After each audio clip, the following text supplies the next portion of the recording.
with remote. Got it. Thank you.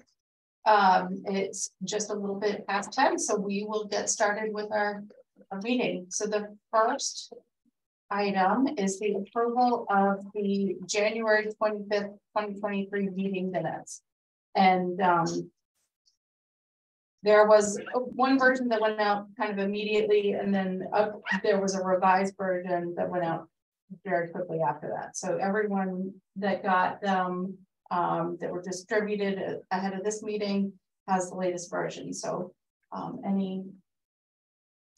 Make a motion to approve the January 25th minutes as amended. Okay. Second. All right.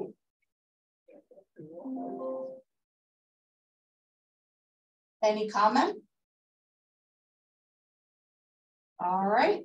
All those in favor? Aye. Aye. Are we able to do? I think we are. Yeah.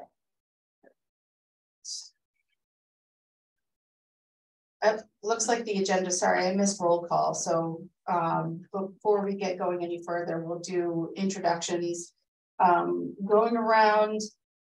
I'll start with the members who are all here, and then we can go around the room because there aren't too many, and it's good for everyone to know what's going on.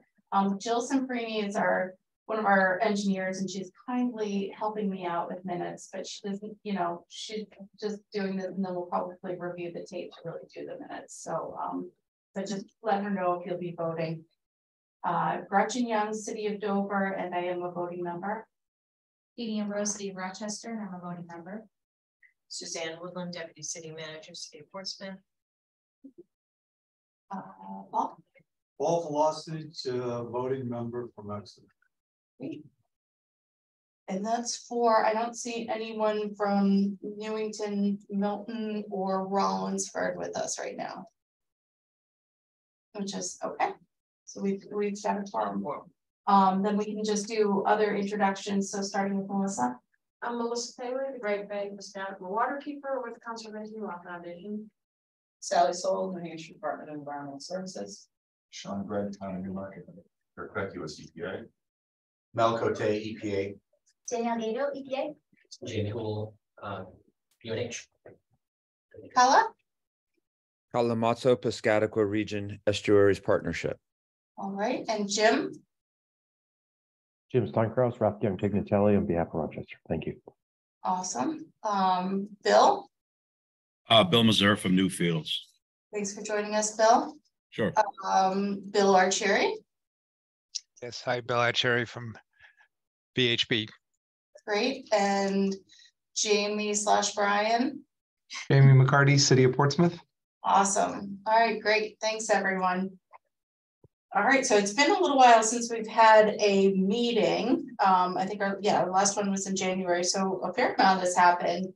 And I'm so glad, Kala, that you could join us today to go over some of the work that PREP's been doing. Before I turn it over to Kala, we had the State of the Estuaries conference last Friday, and I have to say, I've been telling everyone it was the best conference I've been to. I thought it was so well put together, inclusive. I just was really, really impressed with the work that you guys did. The science, and that was really interesting, but just the whole day was really wonderful, and I was really happy to be part of it. So with that, I will turn it over to you. Was that meeting videotaped? It was all day, and it was intense, and there was no breaks. It was, I don't think it was videotaped, no. Okay, very good. No, it wasn't videotaped, was it?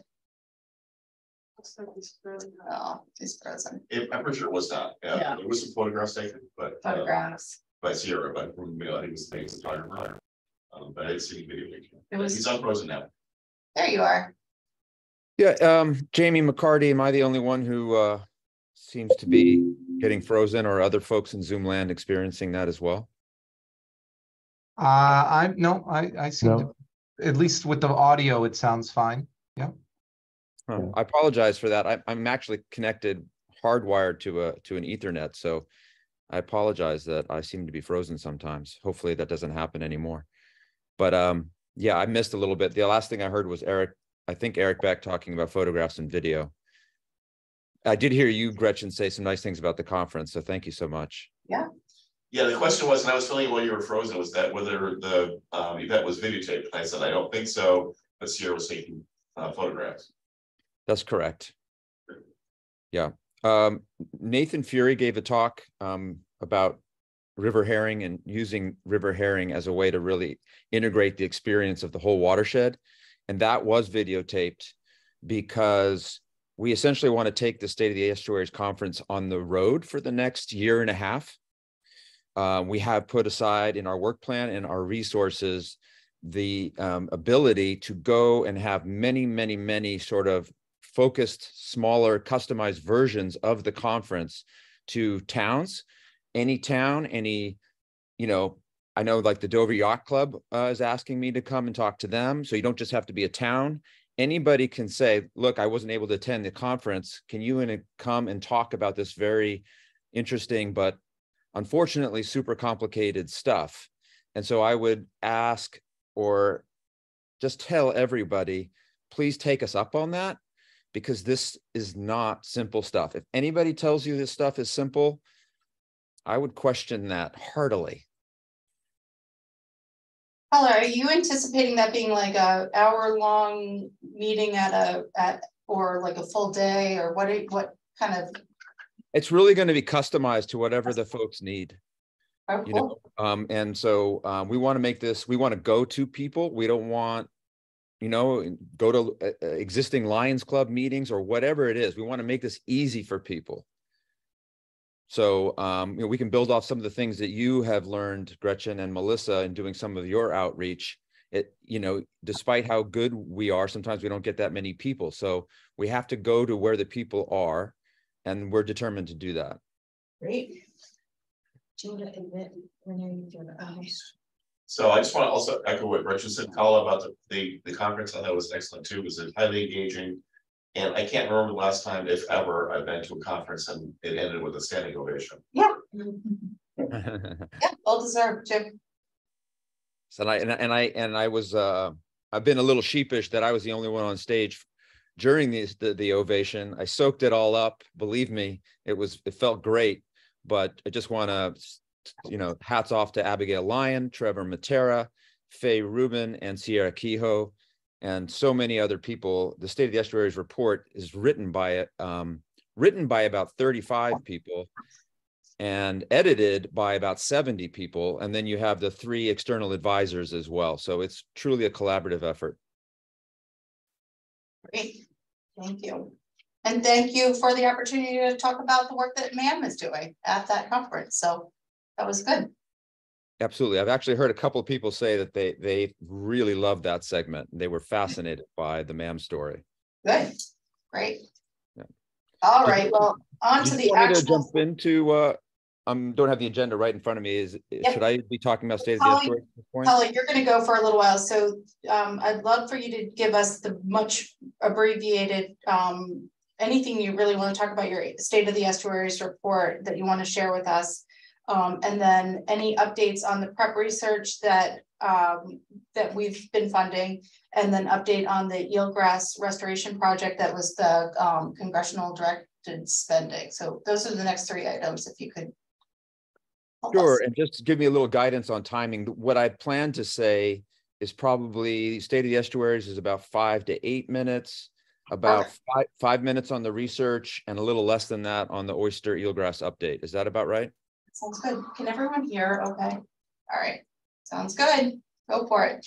Okay, so I have to share my screen, Jamie. It says that host has disabled that.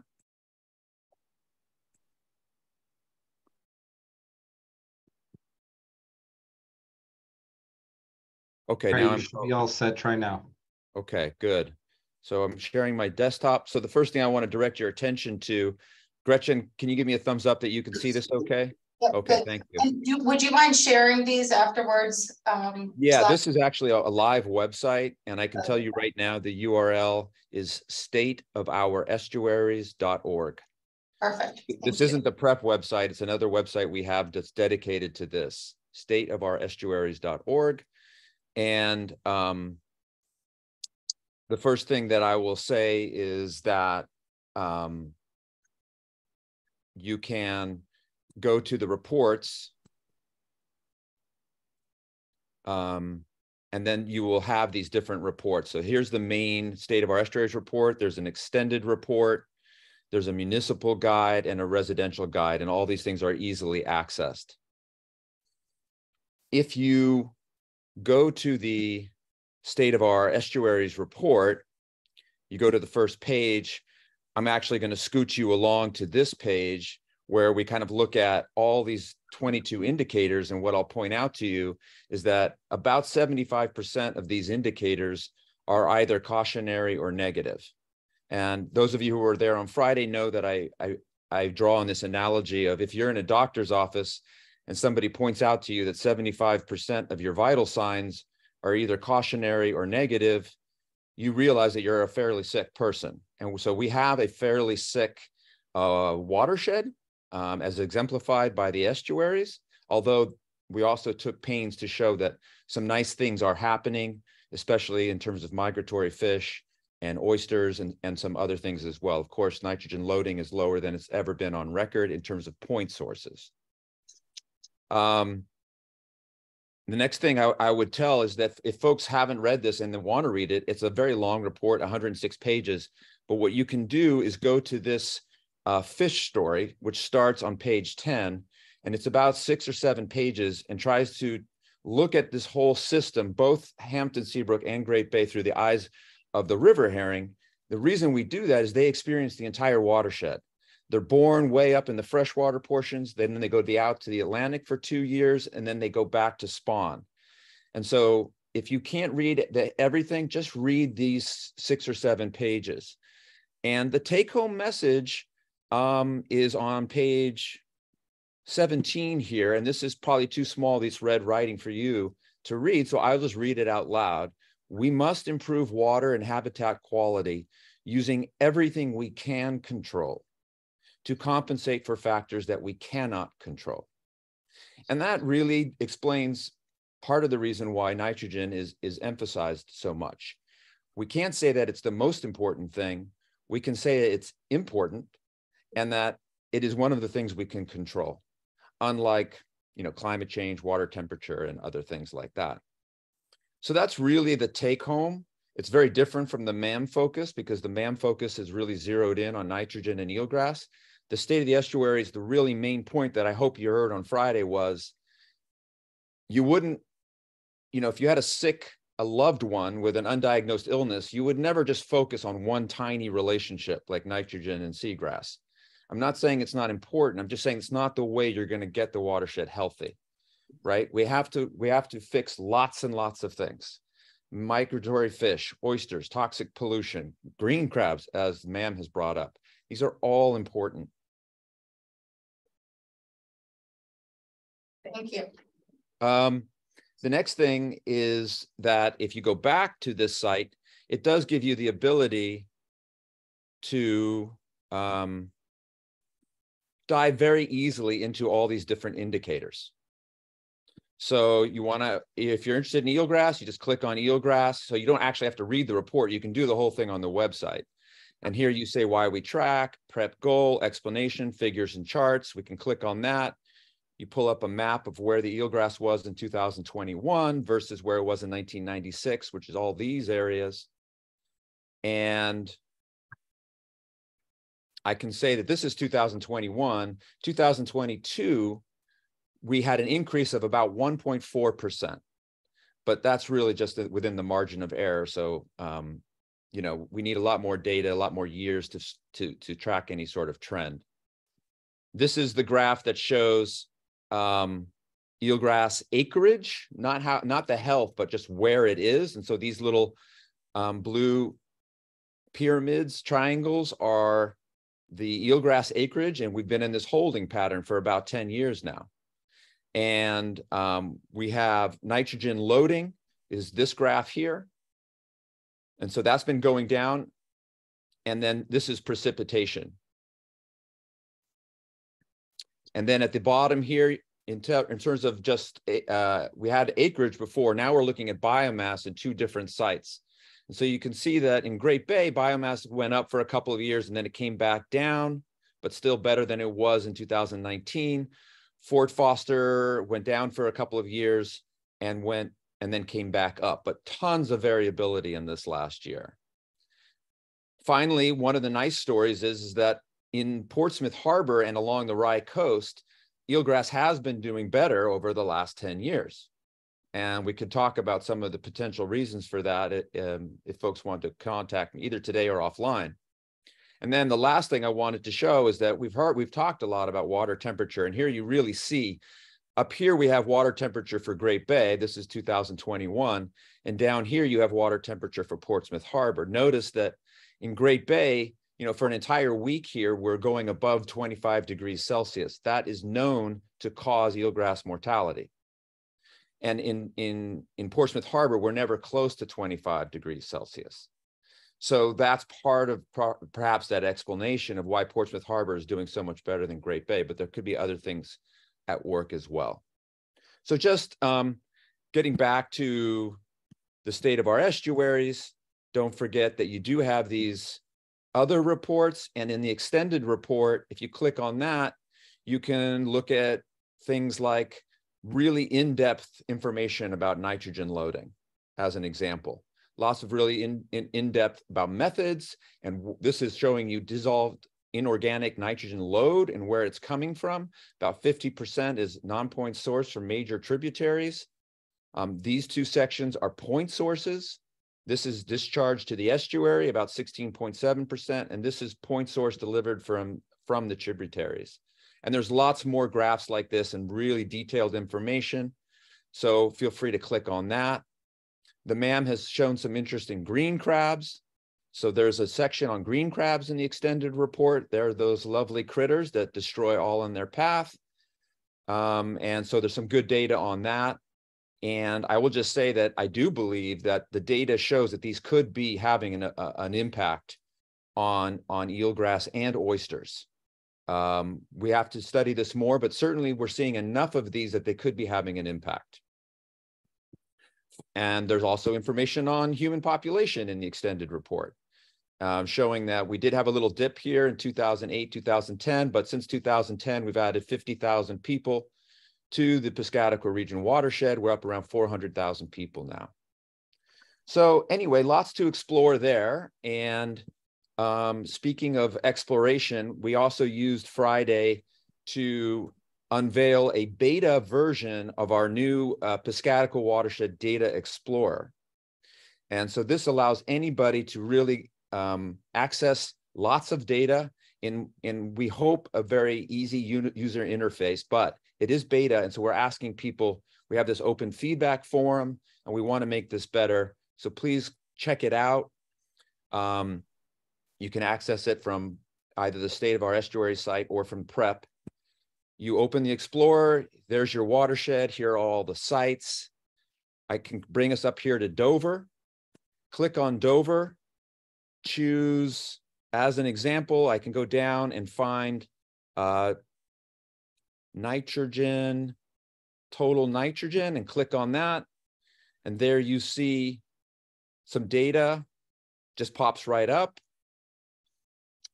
We had to stop collecting from this particular site because we had zero money for a while, as you guys will remember. That was about the time we came to you saying, hey, can you help us out? Back in 2015, 2016. You can click add to compare, and it puts it up here. And then you could go and grab another site, such as Great Bay. Try and find that same parameter.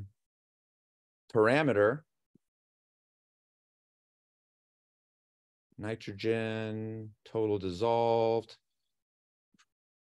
Not seeing the exact same one, but just so that we can have some, I can then say add to compare, and it puts it on the exact same graph for you. And obviously, at any given time, you can download this data so that you can work with it yourself in a CSV file. So excited to offer that to everybody. And this also has, if you wanted to, you could overlay eelgrass maps on this. So there's lots more functionality that I don't have the time to share with you. So please do explore that. I can pause here, Gretchen, and before I move on to a research update, or I could just keep going. No, that's good. Any questions on the State of the Estuaries report? I was about to say that I actually witnessed one time with Phil Colorso in our office on a dive. a green crab sniffing eelgrass. Yeah. Unfortunately, we get on video, but yeah, they molest undersea things. for sure. Yeah. Any other questions for Philip? All right, we'll let you continue. So I'll keep this fairly short in terms of the research. As some of you have heard, and Gretchen has been to these meetings as well as a few others in the room. We have this eelgrass resilience project. And we had a big meeting in April looking at the first year of data. 1 year of data, we definitely need another year before we take any big conclusions. And so I'm not going to talk about that so much. I will say one part of the project that has made a ton of progress is the hydrodynamic component, which people will tell you if you want to understand nitrogen, you have to have a better understanding of hydrodynamics. People have been saying that for years. And we've made a tremendous amount of progress in that area. So I'm going to take you to this slide. In a moment, I'm going to click this slide. And what you're going to see, and I'll show this a couple times, what you're going to see is what happens when you drop 10,000 hypothetical particles at the southern central part of Great Bay. And what you're going to see is how quickly it moves through the entire estuary. Now, the cool thing about this model is it has now been validated with drifter experiments. So they actually put physical drifters and track them. So we know that this model is very, very accurate. So this is the most accurate model we've ever had. And you'll see that it sort of makes us have to rethink some of the ways people talked about hydrodynamics previous to this. So I'm just going to hit play here. And I'm going to read the hours.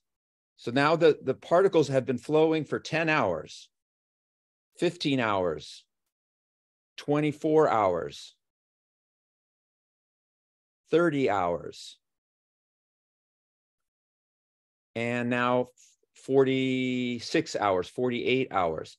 So what you saw was within relatively 2 days, these particles had traveled to every part of the estuary. Now, what's fascinating about that is a lot of people like to think, oh, Portsmouth is disconnected from Great Bay, and what this shows is that is definitely not the truth. I mean, what is true is concentration level, right? But what is also interesting and somewhat paradoxical, and let me just show that one more time now that you're ready for it. 8 hours. 20 hours, 30 hours. Okay, you get the picture. But what's paradoxical is that if we drop those same particles in eastern part of Great Bay, you're going to see a very different behavior, which once again is we cannot make broad statements about the entire estuary. We have to be careful with those, because if you drop those particles in the exact same, or rather same number of particles, but in the eastern part of Great Bay, watch what happens.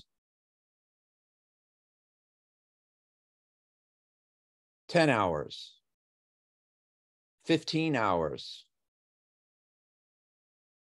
25 hours, 35 hours, 45 hours. None of those particles left. So people used to say, and we've heard it amongst different consultants, oh, the water's gone in 2 days. That's why phytoplankton isn't a problem. Okay, so we can forget about that. All right, the water is not gone in 2 days. And in fact, if you do an overall average, mind you, it's 20 days. Okay, and in certain areas, the water doesn't seem to actually flush at all. I'll play that one more time. So this is really important. If we're going to fix the issue, again, honing in on nitrogen and seagrass, we have to be mindful of, we can't be thinking about the channels, which are going to flush really quickly. We have to be mindful of the flats where the eelgrass is. And in those areas, that water sticks around a lot more time, allowing for more nitrogen exchange, more phytoplankton, more seaweed. So I will stop there on that. And the one thing I will point out about this research project is we're going to have two what we call so what charrettes. in the spring and summer of 2024. And that's really where the rubber's going to meet the road. We're going to really talk about what does this all mean. And we're going to invite lots and lots of people to that, including you folks who are on this call today. I can pause there, Gretchen, or I can move on to the eelgrass oyster restoration update. Questions on what Colin went over? That was kind of some of the research we've been funding. I have a question, Carla. It's Mel. Good to see you, and sorry I missed you on Friday. But regarding the sort of the ground truthing of the modeling with the drifters, the modeling, so 10,000 particles dispersed and whatever, and you do that, but those are suspended in the water column, correct? They're not. Are the drifters in the water column, or are they on the surface? Because I would think they'd be different, because they're then affected by wind as well as just the water currents, tidal and tidal. I'm not sure how he's pulled this off, so Tom Lippman will have to explain it to you. But what he has said is that this model does account for vertical, for the fact that you're going to have a very different behavior at different parts of the water column. So that is accounted for in this model. I'll have to have Tom Lippman give you the details on how he's done that. But when you put the drifters in, where are they sitting in the water column? Are they at the top, or are they in the water column?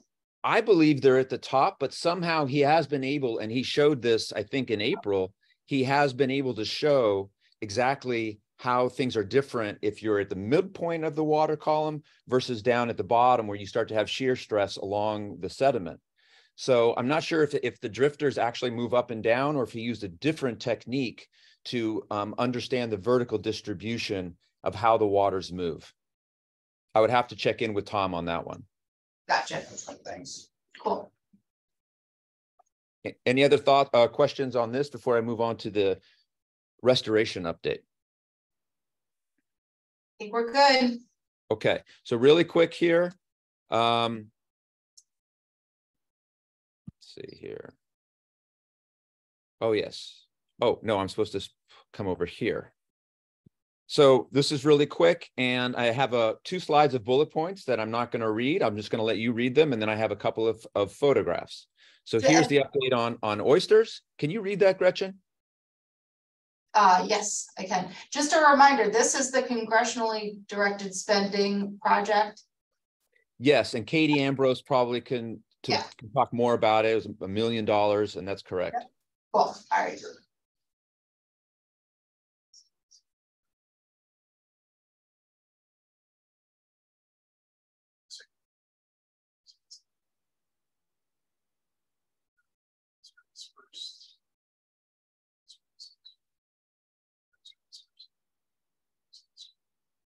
Gretchen, will you give me a thumbs up when you think everyone's had a chance to read those? I think we're good. Yep. And then this is about eelgrass. I just want to remind folks that this funding, Katie, I don't know if you want to share more, but it's really studying the way oysters and eelgrass restoration kind of complement each other, or can happen congruently. This was through NOAA, the CDS, or? I don't know. NOAA is the administrative agency on the grant. Right, okay. Yeah, thanks. So it's like, I don't think we did it as EPA, so it's like, right. Yeah, thank you. So it's through Senator Shaheen's office, and NOAA was assigned, and fisheries specifically. Okay. And some of the science behind studying these two together, Cully, you'd have to help me, but it had to do with wasn't it had something to do with how the pH could be impacted between the two, and how they can really balance, the oysters might balance what the eelgrass needs. Yeah, they actually can really help each other. Yeah. They can also compete against each other, but they can actually really help each other. I actually think in our pH is of course interesting, but I think in our system, we talk a lot about nitrogen in this group because that's because of the permit, but we have a really big problem with total suspended solids in our system. And, until total suspended solids get too high, oysters actually take those right out of the system. And they can't eat the solids, but what they'll decrease the phytoplankton by eating it and incorporating it into their flesh. The total suspended solids they'll take and eject in what's called pseudofeces, and those float to the bottom. So they actually really help with water quality, which is going to help the light situation and help eelgrass. The other thing is, if you get enough structure with oysters, you're going to slow the water down. And that's going to help eelgrass as well, because the more you can slow the water down, again, you're going to have particles settle out and you're going to have more light penetration. So that's some of the things that they're looking into and how these two things can work together. This is such a great thing. And again, kudos to Katie and everyone who would help with this, because from my standpoint, working at Jackson Lab for the last, 28 years, eelgrass and seagrass people were always fighting. And for the first time, we're actually working together. It's really, really great. So Gretchen, has everybody had a chance to read all that? Yep. Okay. And just a couple of photos. This is Trevor Matera and Brianna Group from the Nature Conservancy out collecting eelgrass shoots that they can pull out and then transplant. Here are the shoots plus some litter that they found in a cooler. They're going to be stored in a mesocosm tank and kept cool until they're ready to be transplanted. And then finally showing off some really beautiful adult oysters, quite large actually, that we're using as part of the restoration and being integrated into the eelgrass restoration.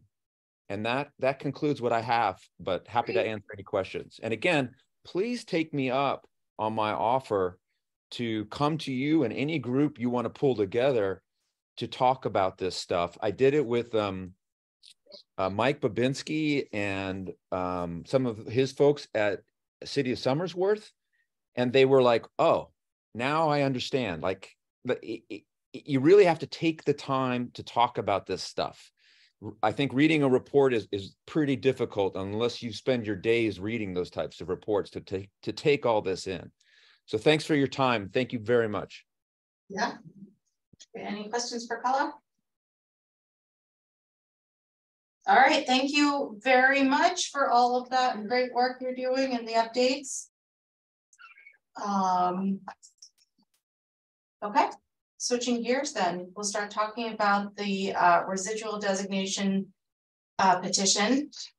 So this, folks, probably, I don't have the dates in front of me, but it looks like I'm reading a technical memo. It was in April, yeah?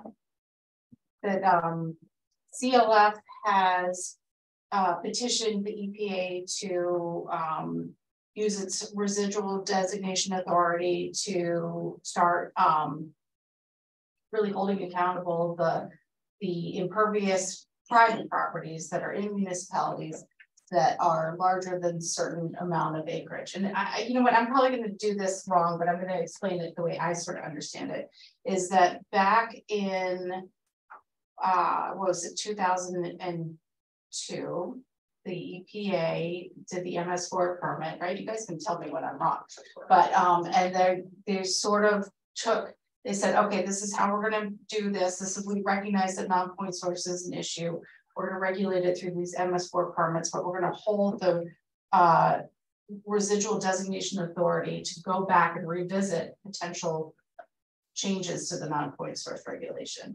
And so over that time, again, I might be wrong, so I'm just telling you what I understand it to be. Over that time, there have been a few instances where this has come in. There's in Vermont, but it's becoming more prevalent from what I understand. It's I think there was a petition to use the well, there was one in Long Creek up in Maine, southern Maine. That's a large area of mostly commercial malls, things like that. That happened about 10 years ago, a little over 10 years ago. And so that was kind of, that was the first time I ever had encountered the residual designation authority. Those groups all work together. There's a lot of commercials, they work together and they implemented BMPs and tried to make some improvements in Long Creek. I think it's something the Residual Designation Authority, they've also petitioned in the Charles River watershed, which is, you know, encompasses a lot of areas in Massachusetts. And I think we knew that this was a potential as part of all of the total nitrogen general permit, that this was kind of something on the back burner. I've said to Melissa, I got a little bit taken off guard. I didn't realize that we were going to get the petition. I thought it was unfortunate because we made a lot of progress. We were about to see the progress, but in talking to CLF after that, we've had conversations with EPA. I think there's a real opportunity. I don't think it was me, I'm not speaking for you, but I don't think it was a response to what MAM's doing, but more just, you know, the progression of what they have been working on for a long time. And I believe that there's a real opportunity for us because not a lot has happened. There's an opportunity for us to really sit at the table of this conversation, for MAM to be at the table, to really understand how an RDA could work with the work that we're trying to do rather than oppose the work that we're trying to do. One of the things that I know Portsmouth and Rochester and Dover to some extent are concerned that an RDA may really kind of compound or maybe make difficult implementing a stormwater utility, because we're talking about work on private property. Is it another layer of regulation that might complicate that or might differ from that? And so I'm really hopeful that because we're at the beginning stages, we can make sure that we aren't contradicting each other, that everything does work together. With that, but Melissa, if you want to speak a little bit to kind of the goals of the RDA petition. Sure. So as Gretchen has noted, that, you know, CLF had been contemplating a petition to EPA to exercise its residual designation authority for many, many years. Predating even the early discussions about the total nitrogen general permit. The residual designation authority is a provision in the Clean Water Act that allows EPA to regulate otherwise unregulated sources of pollution that cause or contribute to water quality violations. And so stormwater components of stormwater pollution, which we have known for a long time, and we're even more clear now after the most recent State of the Estuaries report, stormwater is now the leading cause, a contributor of nitrogen to the estuary and contributing to the water quality impairments that are recognized throughout the estuary. So the case is clear that EPA has the authority to regulate otherwise unregulated pollutants using this mechanism. And as Gretchen noted, it's not the first time that EPA has been petitioned to do this, even here in Region 1 and elsewhere around the country. Actually, Massachusetts now, it's the Neponset, the Charles River, and the Mystic River watersheds, all of which we've petitioned EPA to advance RDA in those three urbanized watersheds. So the idea here is that we sort of suspended our work on RDA when the total nitrogen general permit discussions started up in 2018, 17, 2018, 2019. And then as we kind of got closer to a draft and then went into our settlement agreements and so on, to let this nitrogen general permit sort of get shaped up and go into effect in it, and which obviously it has. But there are a couple of major gaps in the total nitrogen general permit. For one, it only applies to 12 municipalities in New Hampshire that are part of the Great Bay watershed. And each of those communities is contributing nitrogen load to the estuary, and yet they're not being held accountable in any way for their contributions to this problem. So it's fallen on you guys, on the municipalities that are regulated under the TNGP that have wastewater treatment facilities, 7 of which, working here together with NAM, but that leaves, many other, dozens of other water communities that are not in any way contributing to trying to improve water quality. And it's fallen inequitably, you could say, on the shoulders of the regulated communities through their wastewater, because they have wastewater treatment facilities. So the idea of RDA is to spread out the responsibility to create more equity. And that wherever there are large amounts of impervious surface, those are contributing to pollution, and those properties should be doing stormwater management so that they contribute less to the problem. And so RDA is not about asking the municipalities to do more work. It's about requiring private landowners and in this case, we petitioned institutional, industrial, and commercial property owners, not residential, and not municipal, to be required to do stormwater management if their amount of impervious exceeds certain thresholds. And the way we phrased it, as you've seen, we had Rob Rosine from Waterstone did an analysis, and we kind of came up with a framework that we thought was at least a starting point, and requested that EPA apply RDA in MS4 communities that have where there are properties that have greater than 3/4 of an acre of impervious surface, and in non-MS4, so the communities, the more rural, the less proximate to the estuary, where impervious surfaces exceed 1.5 acres. So that captures not every mom and pop store, not every but the large malls and large kind of sprawl developments that have extensive amounts of parking and rooftops and so on. So that's where we sort of started our petition. The ball is now in EPA court, and technically there's a 90-day window by which EPA is supposed to respond. We have been really clear that we see RDA as a complement to the total nitrogen general permit, to bring, as I noted, to create more equity, to bring private landowners, to not require all of this work to be done only on municipal property, because municipal property is only a fraction of the contributor of these stormwater runoff. So create more equity, distribute it to non-regulated communities under the TNGP, and to really go after the large developments. We do not want this RDA process to thwart or undermine municipal efforts to develop sustainable funding for stormwater management.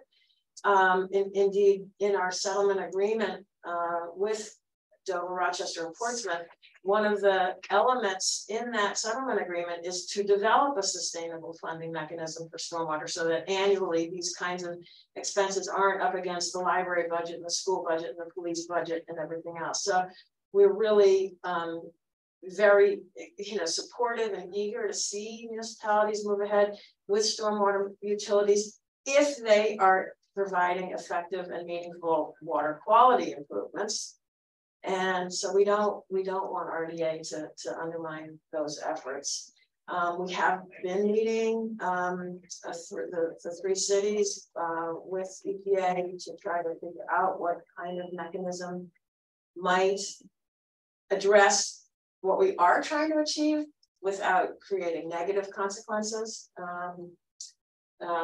So those discussions are underway, and we view this as another kind of tool in the toolbox to go after these really intractable stormwater problems that are plaguing the estuary. And stormwater management, as you know, is going to address nitrogen, but it's going to address total suspended solids and all the other kinds of pollutants that Kola has just described. So happy to talk, and we're really trying to work in collaboration here, and achieve our shared objectives.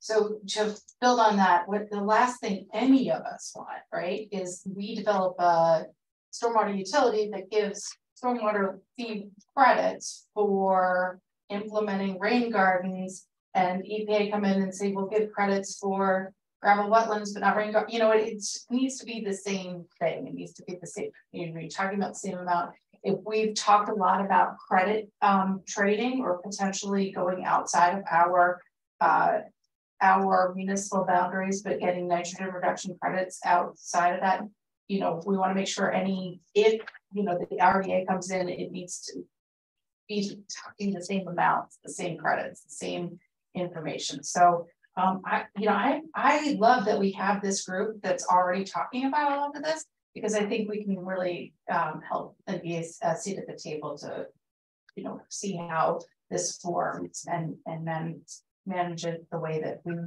works with what we're doing. The other thing that I'm going to do today is a lot of the work came from this Waterstone memo that was using data that was maybe, it wasn't fully formed data. It's from the hotspot maps, yeah, that we did, but I don't think when it was collected, it was really fully done. So I think Jamie Poole is going to talk about some of the stuff that we can do to really build on where this technical memo maybe leads off, and hopefully I think this group can really look at you know, help maybe collect more data or inform some of the decisions that are being made. Does any other members want to talk before we dive in? Can I just add one more point, Gretchen? Yeah. That you know, the idea that you know, that large paved areas you know, have no cost or consequence is maybe the paradigm that we're trying to change. And if municipalities are doing it through a stormwater utility and saying, you know, if you have paved surface, there's a cost and a consequence to what flows off your property and it has to be managed. You know, there's a cost to that. RDA would kind of level the playing field so that it's not just the 3 communities that are going after a stormwater utility. It's all communities, and sort of changing that. What's sort of the norm or the paradigm, I guess, that you can't just pave over stuff and not have a cost. You know, we don't give away water, we don't give away electricity, you know, we don't give away stormwater treatment. So, you know, I think that's sort of another way to view it. You know, and yeah, again, so you guys pursuing certain pathways through the municipality, I think RDA could help level the playing field in other municipalities. So I can just speak from Portsmouth's perspective that we are looking forward to continue communications and conversation with EPA and with the Conservation Law Foundation in terms of how RDA, their request for RDA might be kind of evaluated or shaped in ways that would not, frankly, from Portsmouth's point of view right now, we put our stormwater utility plans dead stop on hold. Because when we are looking at implementation, because that's where we are, we would love to have more communities do more outside of Portsmouth in particular, in terms of water quality. But when we look at on the ground permitting for our community, for our property owners, we don't want, as Gretchen said, inconsistent regulations. We don't want another layer that is going to conflict or create different messaging on how to implement this. So that is our challenge, which is how to, you know, no problem with having the other communities who are not currently making the efforts that some of those sitting at this table are making. So that is, you know, we'd love to see much more participation than we're getting from other communities, both small and large. in the watershed. But I think our challenge from us is really looking at it on the ground from an implementation, because we already have a very rigorous redevelopment process. There's a lot of property getting redeveloped in Portsmouth. We have very stringent stormwater regulations. And if there's going to be another permitting layer at EPA, we have to consider, well, why would we add another layer on top at the local level to make it harder for our people to actually do the right thing, for developers? We don't want that, because we want these properties redeveloped sooner rather than later to get the improvements that we want to see. So we're trying to make sure that what happens locally, that we're not going to make it harder for people to redevelop their properties in the way that they're already incentivized and required to redevelop right now. And we do have a mechanism right now by which we fund our stormwater. We take a piece from the general fund and a piece from the sewer fund, and we have a bucket of money that we use for stormwater every year. So we've got that. We were going the stormwater utility route in part to make it just more equitable from our point of view in terms of the cost of that, but it was going to have credits and other pieces to help incentivize folks. And so we're just struggling right now in terms of what this all means. So we're looking forward to more conversations, because I think we're all committed to the water quality piece, but we really have to look at it. I'm a stickler for what does it look like to implement, because there are a lot of great ideas, and then we would actually get them down to what it means for people who are trying to do the work or get the work done.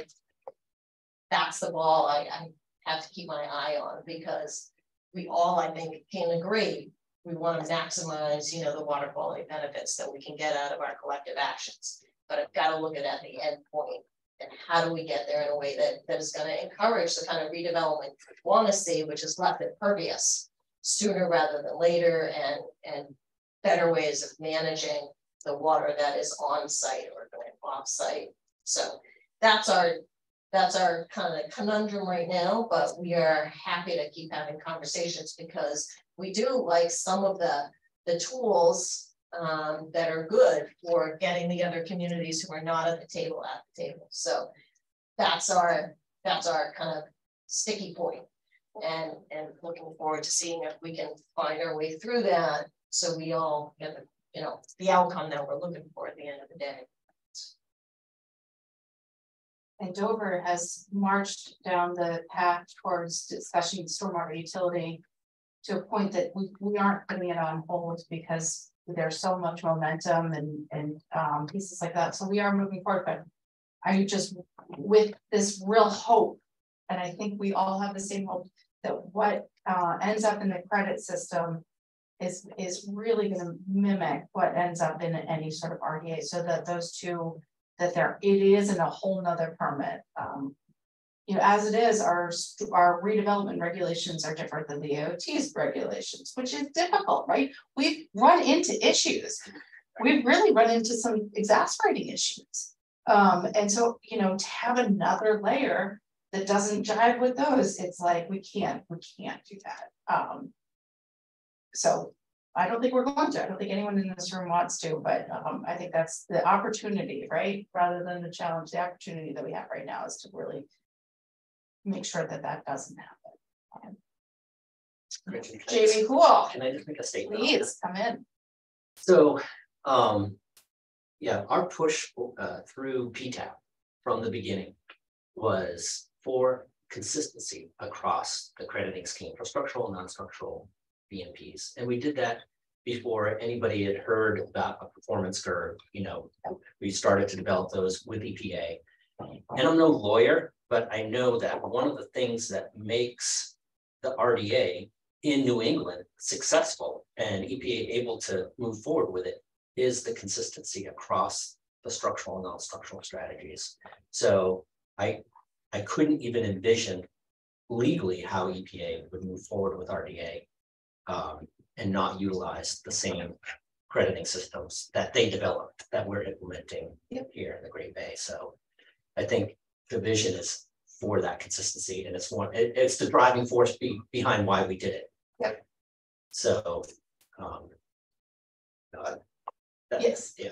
And then the other piece, I think, the opportunity is as through the MS4 permit, when all the permitted communities advance their stormwater criteria, it really made commercial properties that hadn't updated non-conforming.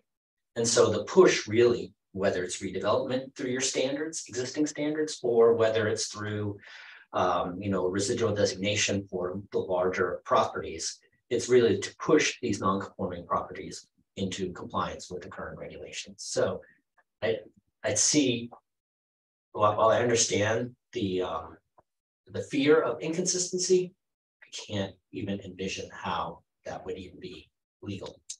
So It can be. It happens, unfortunately. And that's why we're trying to avoid that. Yep. Yeah. So, yeah. I would say Rochester shares a very similar perspective to Portsmouth. So I couldn't word it better, Suzanne. I don't want to duplicate what you just shared, this very similar perspective.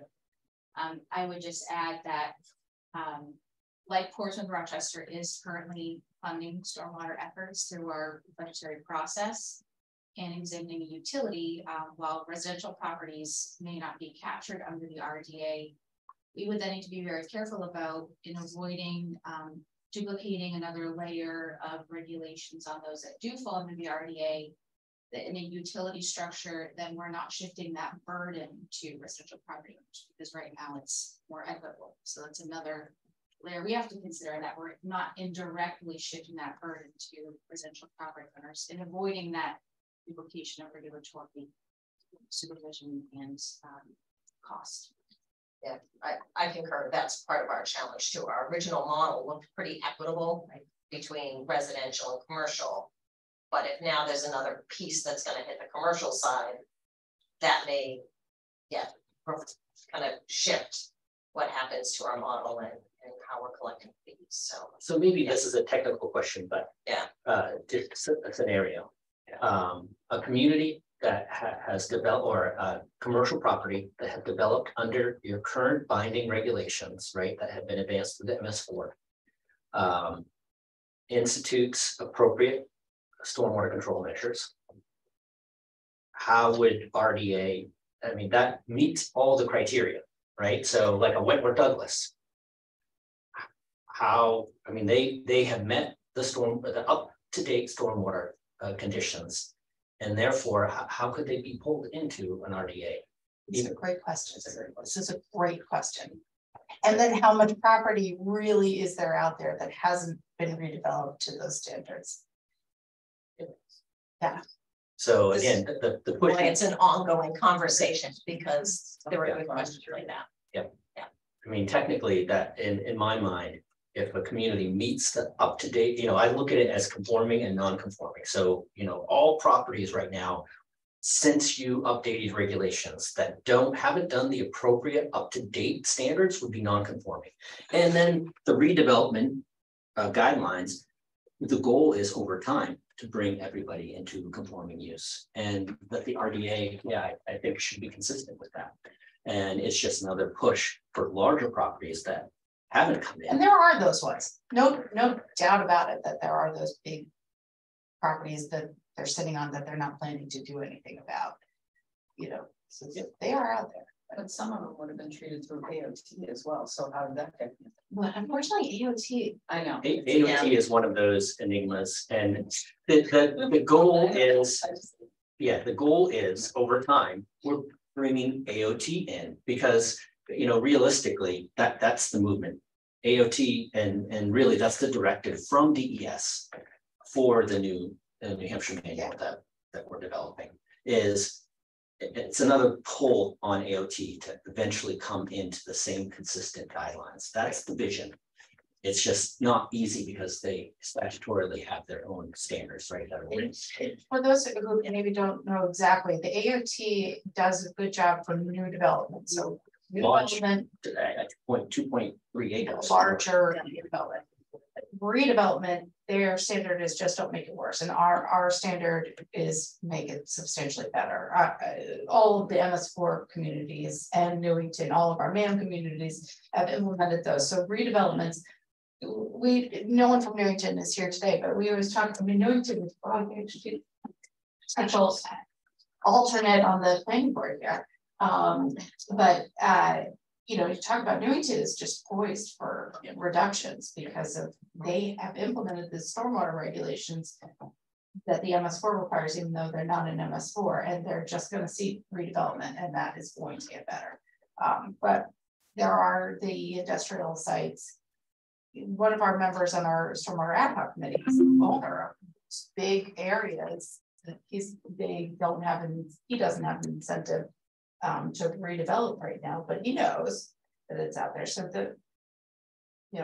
that I hope that the RDA would be looking at those properties and not the ones that we redeveloped downtown Portsmouth, right? Which is, you guys have put a ton of money into that and done a good job, you know.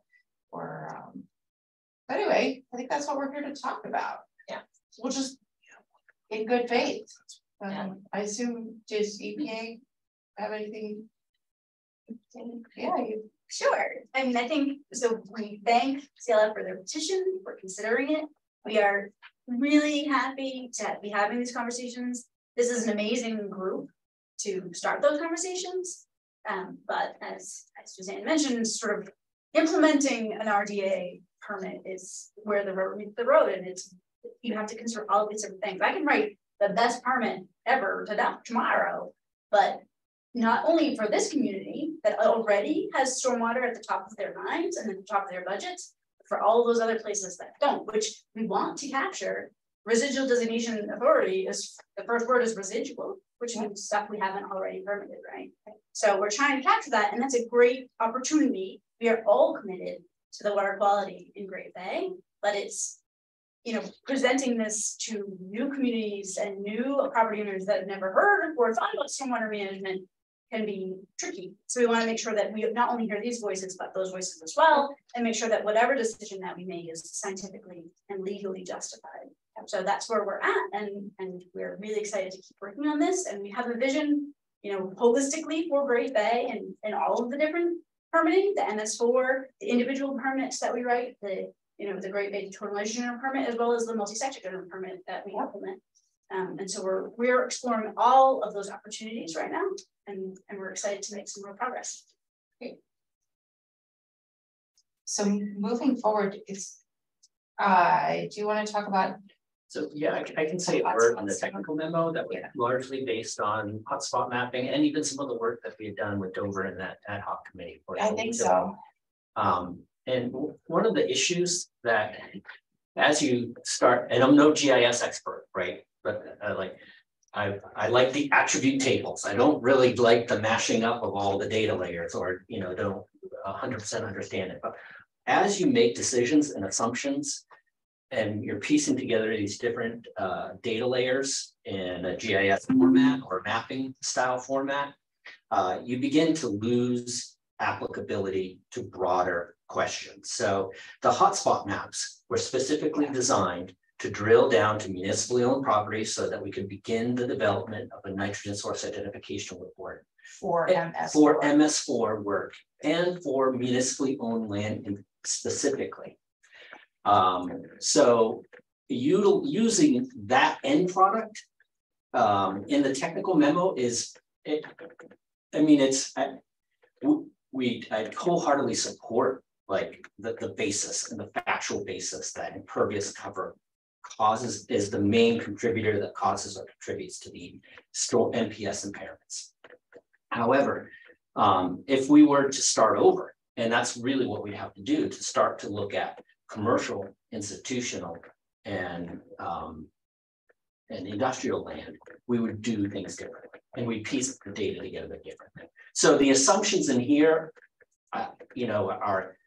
are useful in that they utilize existing products and hopefully didn't cost a ton of money because those products were developed, but we would have done it differently if we were tasked with this specific idea of targeting lands that have, 0.75 acres or 1.5 acres of existing impervious surface that are commercial, institutional, or industrial. And then would you even be able to take it one step further, the ones that have been developed under the new AOT since 2008, and or redeveloped? I mean, we might be able to get some of that too, like what's already been. Yeah, as long, I mean, I'm sure the AOT keeps a database. I know they do because they do ongoing inspection and maintenance queries. So as long as that exists and it's linked to the parcel.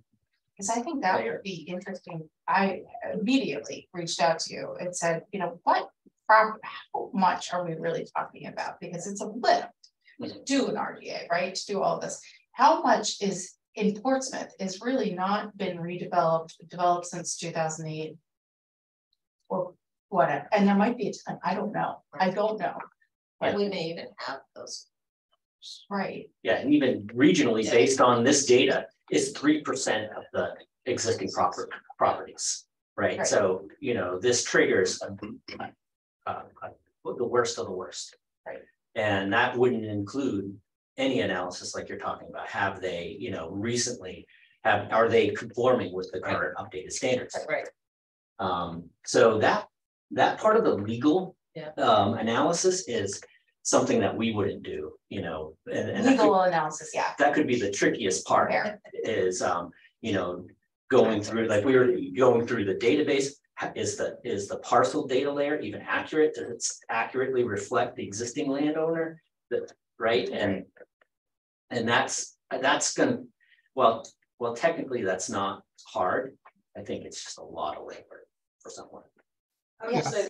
If I could jump in also, this was a conversation that Bill and I had at the conference on Friday, but as far as Portsmouth goes, we could pretty easily, go through a GIS exercise where we know when parcels were developed. We know when our stormwater regulations were enacted, and we could, state, how much impervious surface is being treated based on the requirements of those ordinances that we implemented. You could probably, the question is, how accurate are other towns' parcel maps so that you can do that linkage, but you can also do that with all the MS4 communities within the watershed, and get a better, idea of, how much private impervious surface is being treated with some sort of stormwater, based on each town's stormwater regulation, ordinances. It's not, Thank you, Jamie. Yep. I just wanted to say that we're not beholden to that memo. It was really a very kind of coarse attempt to kind of ballpark. How many parcels are we even talking about across the watershed? Yeah. And so it was not meant to be a definitive analysis. It was really, just a scale question that we wanted to identify. And just kind of like final word on moving forward is a lot of this, as Jamie was saying, every community could do this on their own. A lot of this work kind of goes together like building blocks. And I think it makes sense to move forward what we can at the regional level to a point where, we collectively do it, because the devil's always in the details. It's the assumptions that go into the model that really changes the outputs dramatically, potentially. So we want to be clear and transparent about what those assumptions are, how we're defining different land uses, what data sources that we're using, how it could be updated, and then doing this as generally as we could across the whole entire watershed, so that that product is the same baseline that everybody then builds on top of it. Yeah. And that honors that discussion of consistency that we had earlier. So I guess my question is, do we as NAM want to engage in hoping to start over with the data? I mean, you've got the data, but you'd have to start over. Or do we not want to? I don't know. Yeah, at some point, you'll have to do it. And I mean, the question is, again, I think more important outside of the data is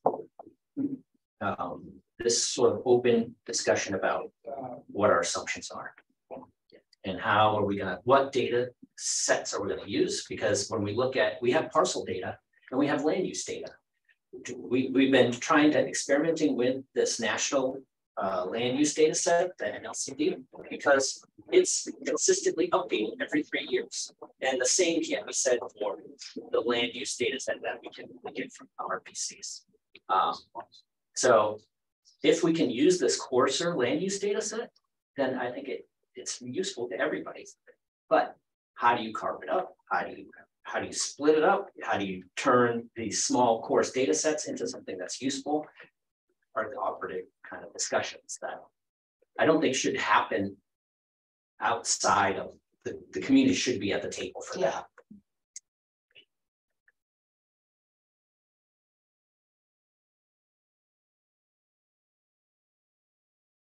So do we want to? That's another meeting.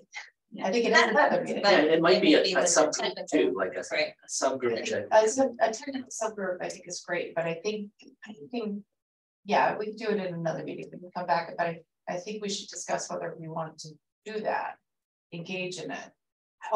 I would like to, I'm curious. But yeah, we can come back in maybe September and talk about next steps with that type of information. Do folks have questions for Melissa or Jamie or me?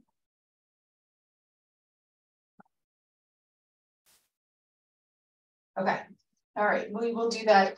Between now and our next meeting, let's try and really think about what questions. I know Portsmouth and Rochester have given a lot of thought to what questions you have and what concerns you have about the interaction, stuff like this. But maybe we could really try and take some time and then in the next meeting kind of formulate a plan for the municipal alliance, what we want to do and what we want to understand.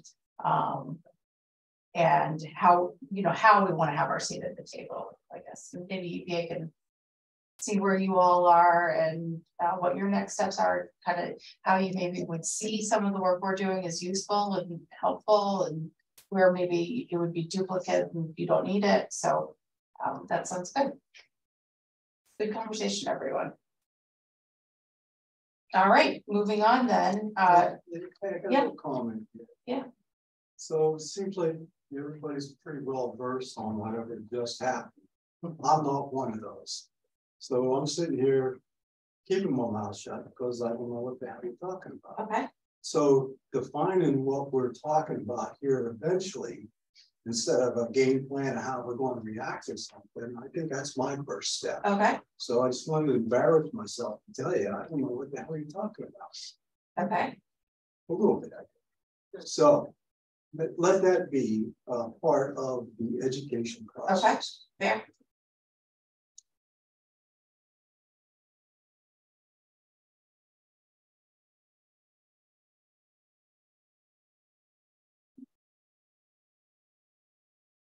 And Gretchen, since September is usually when we start talking about budget, do we feel the need to discuss this before then? That would inform the budgetary process. Sounds good. Do another one in the summer.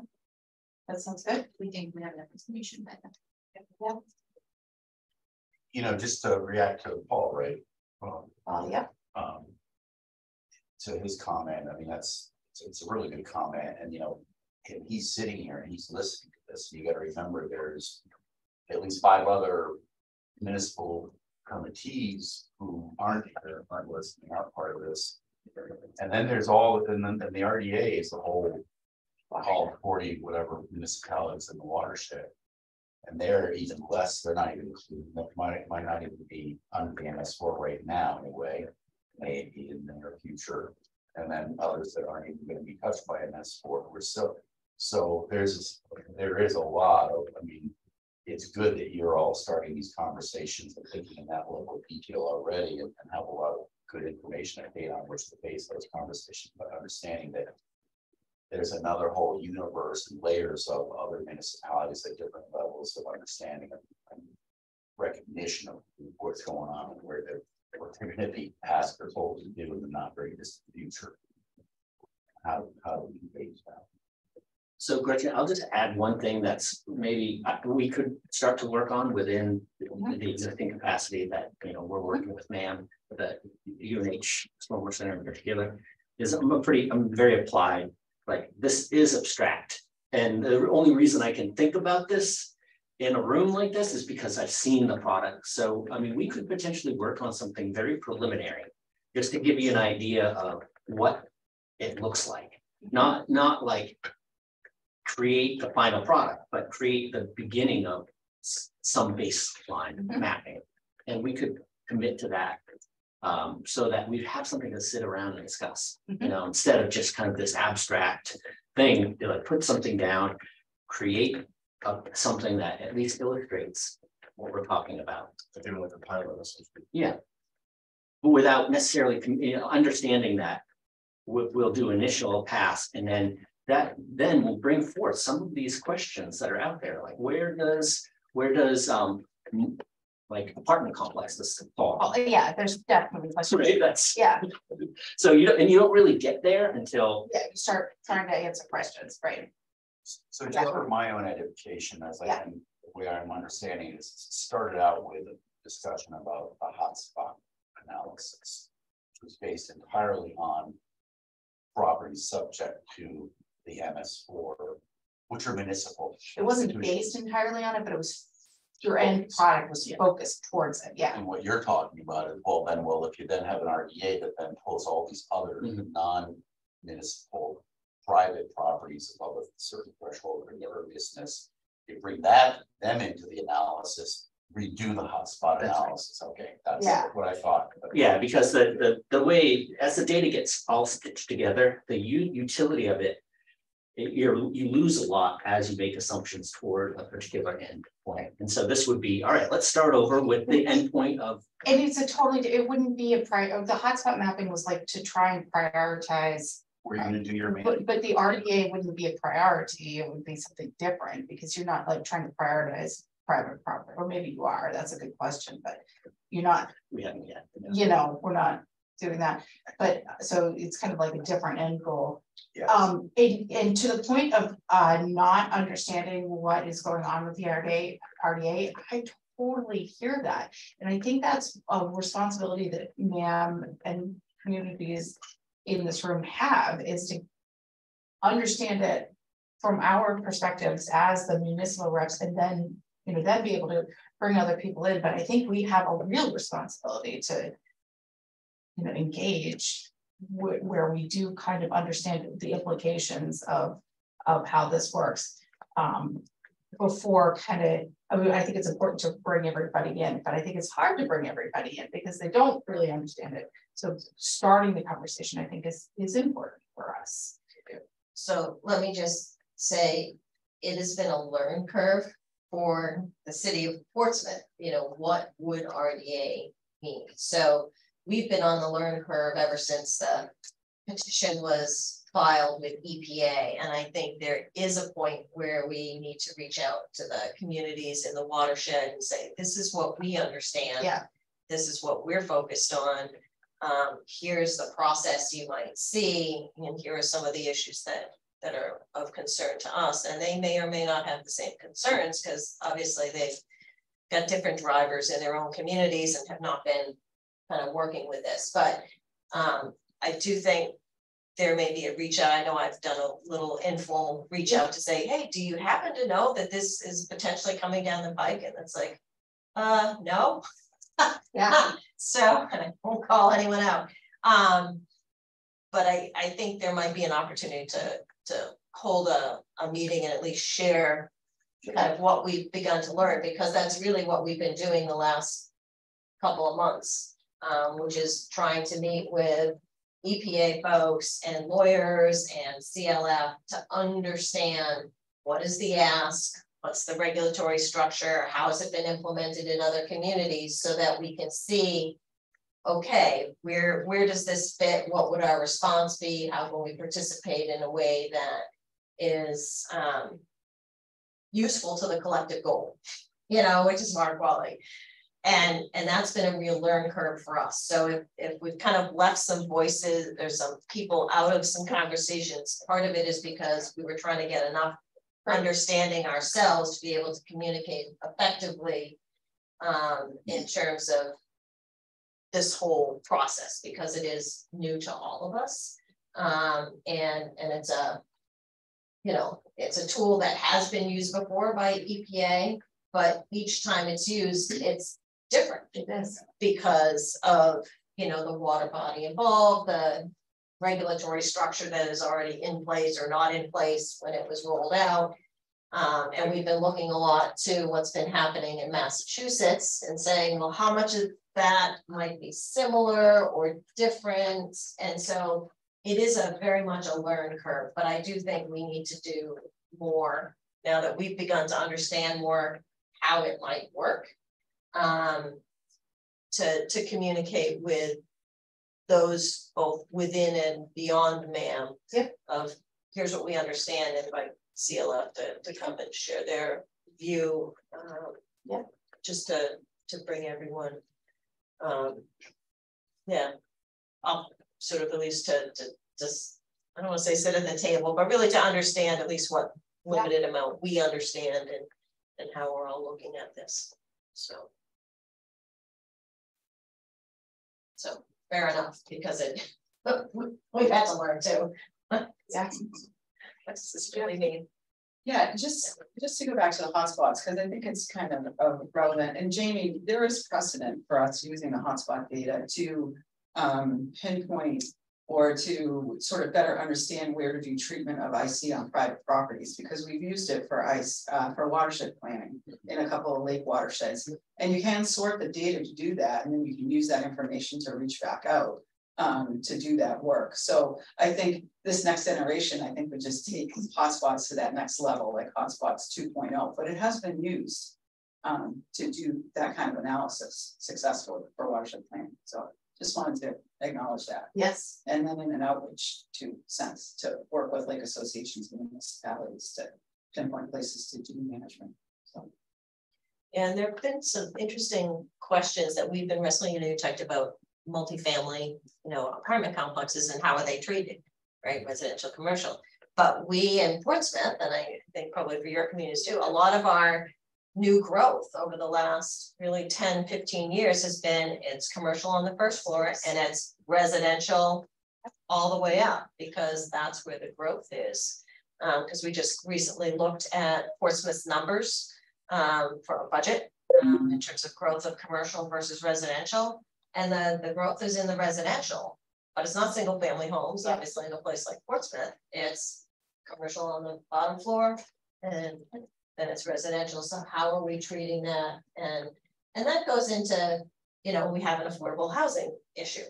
So we need to think about, again, this goes into that implementation. We don't want to make it more difficult to get that kind of multifamily housing developed. So we want to make sure that the permitting path does need to have the stormwater treatment that we expect, but we don't want to accidentally, you know, unthoughtfully put in an extra layer or creating consistencies that are going to make that path to help with our affordable housing problem. You know, we don't want to put another friction point. So we just need to get it right. Yeah, those kind of buildings are so common that are, I mean, in the US right now, architects call it 5 overs. It's like, oh, it's not, you know, it's 5 overs, like it's like it's 5, 6 stories over. Yeah. Big questions. All right, so next steps from that, I'm hearing certainly another conversation with our group at some point this summer, but I also am hearing about outreach. Do we want to try and do it? Maybe at summer meeting, reach out to other communities again. I mean, I know we do anyway, but specifically, or do we want to do that as a separate outreach? I don't know. What I don't want to do is because it's not an answer. It's like, there's still just tons of questions.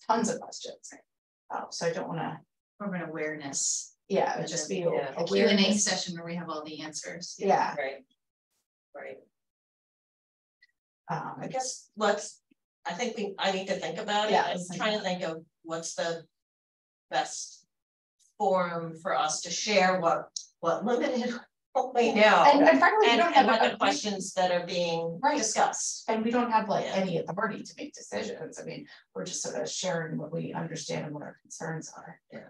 But that would be useful to the other communities now that we're getting a little further along, in part because of conversations like this, to understand where the sticking points. And yeah, why don't we think about it and develop an agenda, probably focus maybe just on this. Yep.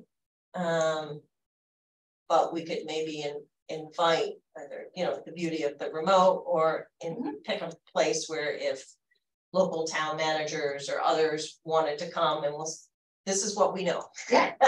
Or understand, here are the questions, here's part of what we're doing to help ourselves in this process.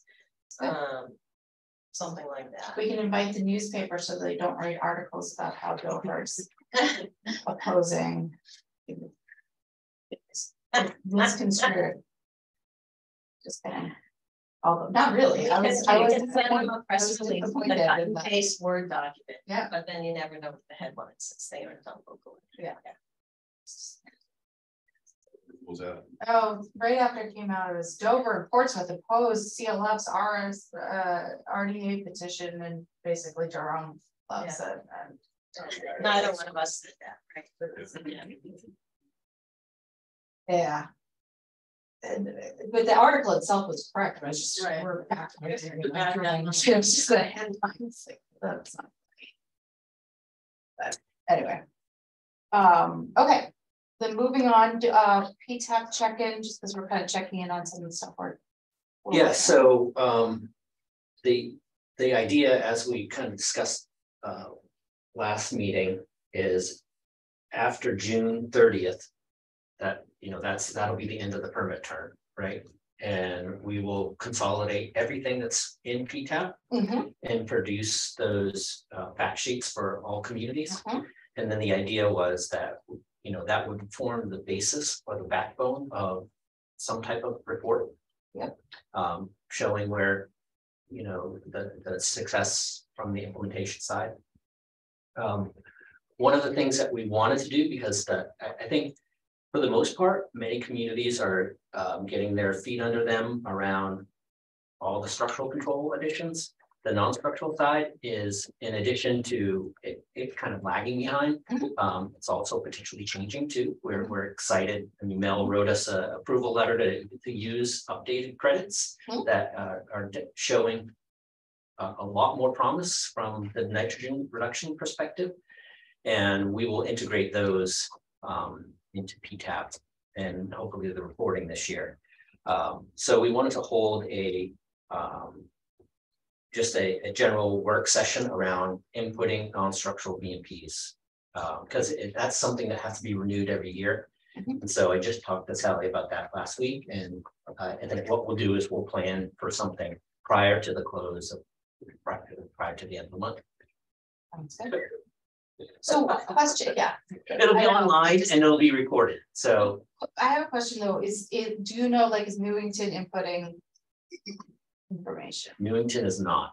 I think the transition, I know. We just have to catch up with them. So, this initial report too will identify, who needs more assistance. And then I figure, next year we'll go after those MAM participants that aren't actively. Because we need some hand holding. That just has to happen for those.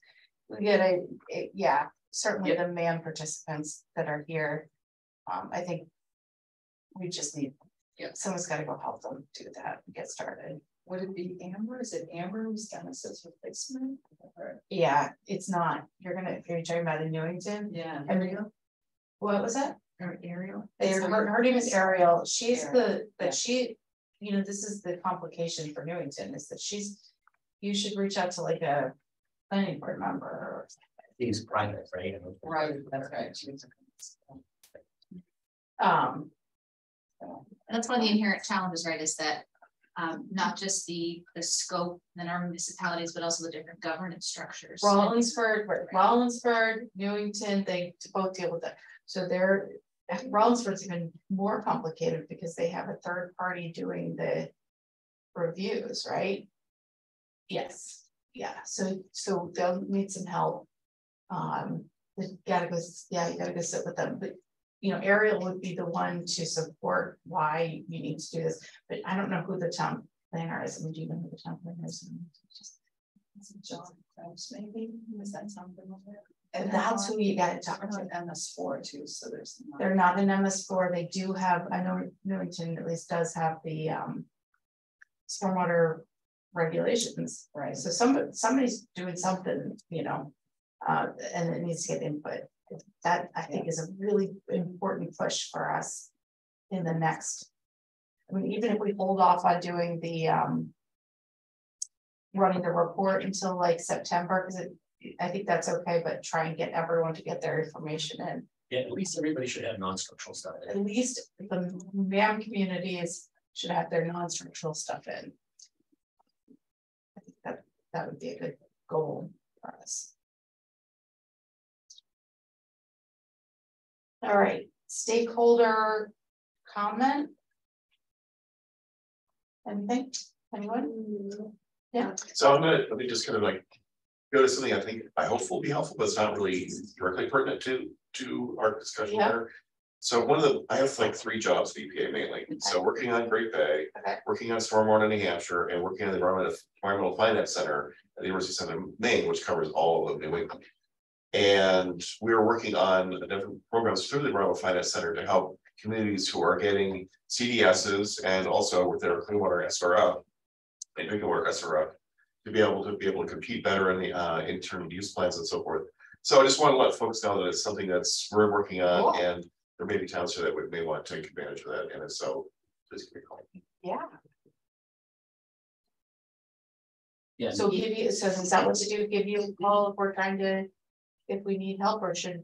Give me a call. I mean, it's still early days of trying to figure out how we're gonna stuff, but yeah, we'll give me a call by then. I will know how to do it. Okay, cool. And just a plug that the EFC was tremendously helpful. Unbelievable. And we followed their pretty much, I mean, they wrote the script for us. You know, we followed their process to get the utility in Dover, and it worked. Yeah, it did work. So what kind of outcome are you guys?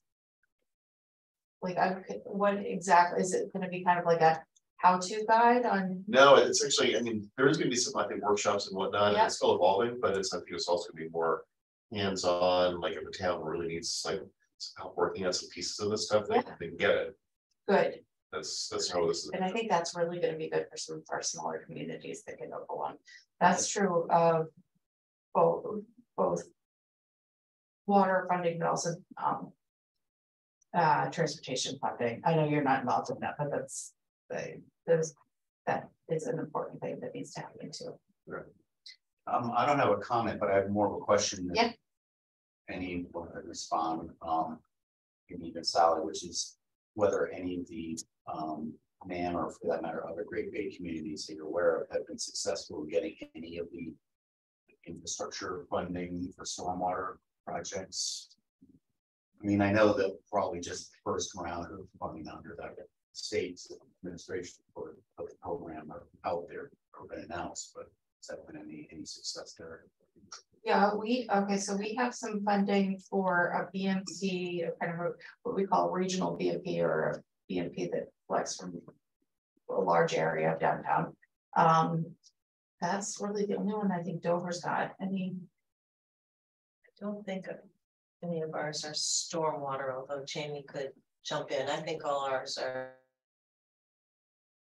different water, sewer, other elements. Yeah, I don't know off the top of my head because I don't manage that money, but there is there's quite a bit of infrastructure and SRF money out in the watershed right now. There's a lot of work being done. Those are all things that EFC can help out with. Yeah. I know there's also support B money that's hit, but I can't remember exactly where it is from last year. That was bill related.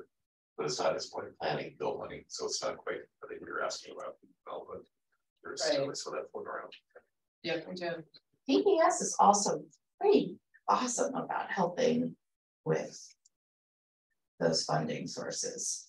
Yeah, I mean, I'm gonna give GDS some kudos here for, they've been one of our best states over the years of trying to get towns and other parts of the state infrastructure to use SRF funds for working on stormwater. So, Yeah, that started with Eric Williams and Barb McMillan years ago, and then Deb and Katie have kind of pushed it to the, the next level, and there's a lot, I mean, there's a lot of money out there right now on the ground. For exploitation and planning for stormwater specifically, in this watershed and beyond, so it's outside. Yeah, there's so many different funding sources, like I was just talking about like the ARPA funds, but we've got, SRF, Sebring funds, we've got lots of SRF projects going on. And VES, in my experience, has been awesome at like helping to, I know Deb has been straight out, because it was like due, right? Last week. Right? So you can, yeah. And we do that's good to know. 2 funding opportunities that are gonna come up real soon. So our 604B planning money is gonna be available. We're gonna release our letter of intent probably next week. And also the watershed assistance grants, which are 319. They do have some limitations on them, but those are gonna, the pre-proposal for that will be out next week. And then Melissa, Jamie, Gretchen, and I all participate in the Great Bay 2030 water quality and water quantity group, and there's funding that's going to flow through that, and we're going to have a meeting of that group in June on the 28th. And I feel like, Katie, I should forward the invitation to you to that group, because we're trying to expand it. Last year the group was kind of small. This year I think we need more people at the table. So I think Katie, and then I think Lindsay is on the list for you guys. I believe, I'm not sure about X30 is on the list, but I think if we kind of try to expand the list, get more people to the table to look at that funding. And I think for this year, we're potentially considering a sort of more broader way to distribute the money. Cool. But it's a new funding source. It's a little, we're just sort of all trying to figure out how to deal with it right now. It doesn't come through DPS. It's not DPS money. So, and I don't know if you guys who participated in it last year want to add anything to it. To what I said. I'm wondering if it would be valuable for our outreach and awareness meeting or forum, whatever you like to call it, to include as part of that discussion funding opportunities that we're currently aware of that we already utilize, which may not be all inclusive, but at least get a starting point. Because even applying for grants can be a heavy lift for smaller communities, even being aware of what's out there. So whatever. Yeah, that's it is for our communities. And then you have the compliance component and planning that. Yeah, look, I just review them. I don't have right. Right, so maybe we can compile a list of resources that we're aware of. I think for that discussion. I know DES has a, like, you can sign up, get emails. There's like a whole. Yeah, it's overwhelming. I mean, this is one of the main things I do, and I still just like weary eyed. It's crazy. And there are some sources and resources that are consistently available and constant programs, and some that are short-term, ARPA related that one shot. Take advantage of it now. It's hard to keep track of it all. Okay. I think we've kind of covered other business, but any other business? All right, so scheduling next meeting. Oh, that's a leftover from another agenda. So scheduling next meeting and agenda items, I heard interest in something this summer, focusing primarily on RDA. I know we were going to talk offline, but do you want to try and at least get a date?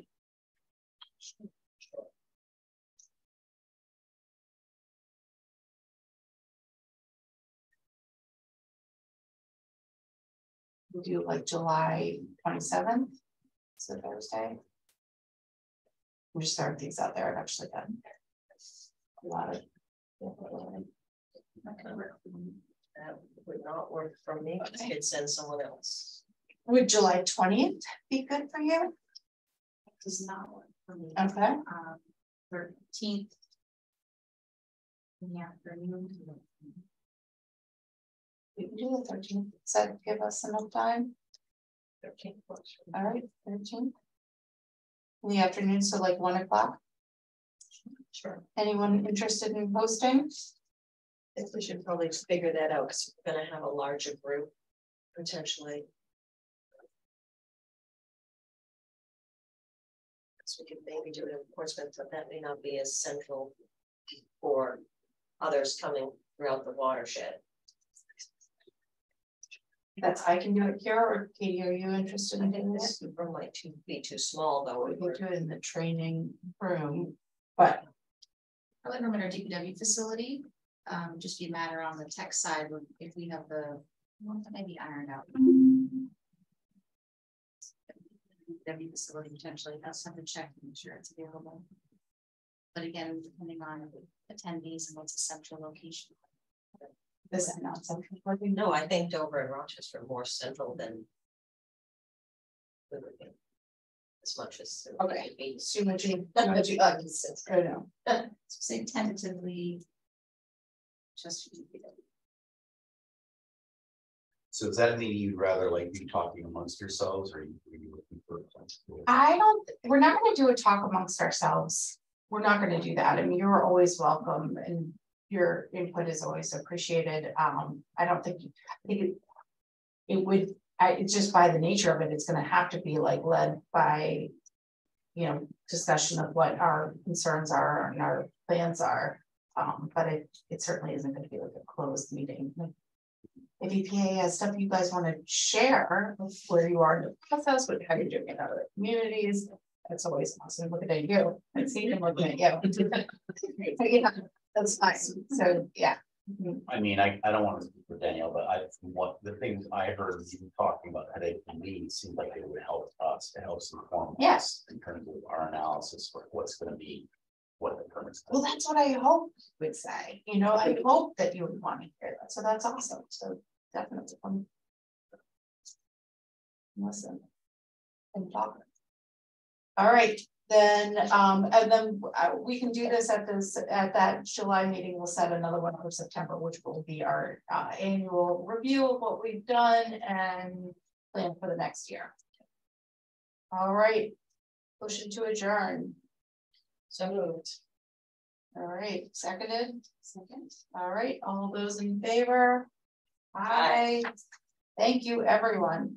Bye, Colin. Bye, Kala. Thanks for sitting through. Bye, Jim. Bye. And Jamie, thank